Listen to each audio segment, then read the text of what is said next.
ng mga lokal na pamahalaan sa Metro Manila ay since last year ay 7 a.m. to 4 p.m. na po ang pasok.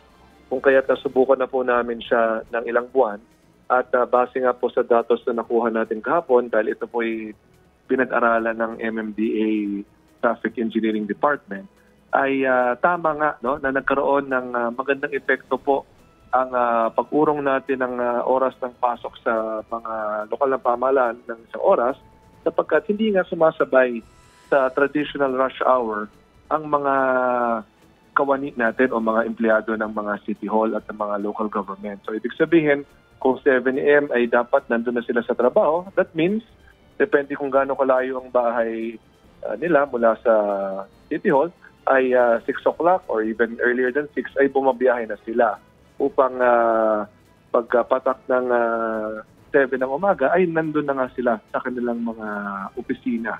At ganoon din po pauwi, no? Pag 4 o'clock naman matapos ang trabaho, ay hindi pa rin rush hour kung sila ay uuwi na.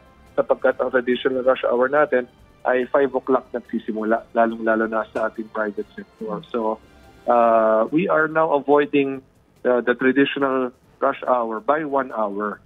So, both when going to City Hall and when going home. So, ito naman po ang naging basis ng usapan dito dahil nakita natin nagkaroon ng magandang epekto sa ating mga city governments. Kaya ang pinapag-aralan po ngayon ng MMDA headed by Chairman Don Artes ay kung ito i-implementa sa lahat ng mga national government agencies sa Metro Manila na around 500,000 nga po ang ating mga empleyado ay makakatulong po ito dahil ang mga lokal na pamahalaan po, ang total workforce po namin dito po sa Metro Manila, all 17 LGUs, ay nasa around 200 plus thousand employees. Ang national government agency sa po ay nasa 500,000 plus employees. Mukhang maganda ang intention, Mayor. Mukhang sa inyo pong lungsod ay na-test nyo na nga po or may dry run na nga po. Pero dun po sa pagpupulong po ninyo sa iba pong mga mayors no, sa ibang lungsod, meron na po ba silang plans or agree po ba sila dun? Kasi some offices or the government offices are going to have to end at 4 p.m. Diba? Yung ibang serbisyo o yung iba, minsan pumupunta sila dun past 4 p.m. na ang kailangan. So paano po yung extra hour na yon? Okay, base rin po sa aming experience, nag-adjust din po ang ating mga mamamayan. Dahil alam nila ho na nag-7 to 4 na kami, nag-adjust din po ang pagpunta ng ating mga constituents. And even beyond 4 o'clock, nag-iiwan pa kami ng skeletal workforce for another hour. But again, no, since nasanay na yung tao na 7 to 4, pupunta sila within 7 to 4 din. And I have been working in the local government for many years already as mayor, as vice mayor, and as city councilor. Based on my experience, karamihan po ng nagtatransact sa mga government offices, umaga ho pumupunta. Yan po ay base na rin sa mahabang panahon na tayo naglingkod sa pamahalaan ng lungsod. Nakikita ko ho na karamihan ng government transactions ay within the morning, parang tapos na po. No? So, again, I am speaking on behalf of San Juan because we have experienced how it has helped us. And yesterday, dalawa ho kaming mayor na nandun, si Mayor Emmy Calixto Rubiano ng Pasay City, present din. At base sa kanyang salaysay at karanasan, ay naging epektibo rin po sa Pasay. So ang hinihintay na lang po ni Chairman Artes ay ang feedback mula sa ibang mayors at aaralin niya at evaluate kung ano ho ba magiging final recommendation na kay Pangulong Marcos. Mayor, si Maricel po ito. Base po dun sa naging pulong ninyo with MMDA, para lang meron din po kaming idea, ano po ba yung ideal talaga na dami ng mga sasakyan sa buong Metro Manila, especially doon sa kahabaan ng EDSA, para masabi natin na okay na yung ating traffic dito sa Metro Manila? And ano yung estado natin ngayon? Gaano tayo kalayo doon sa ideal na yun? Maricel, I don't have the exact number. In fact, kahapon na pag-usapan namin yan. Wala lang ako ng exact na bilang. But definitely, grabe po ang volume ng mga sasakyan natin. That is something that is factual. No?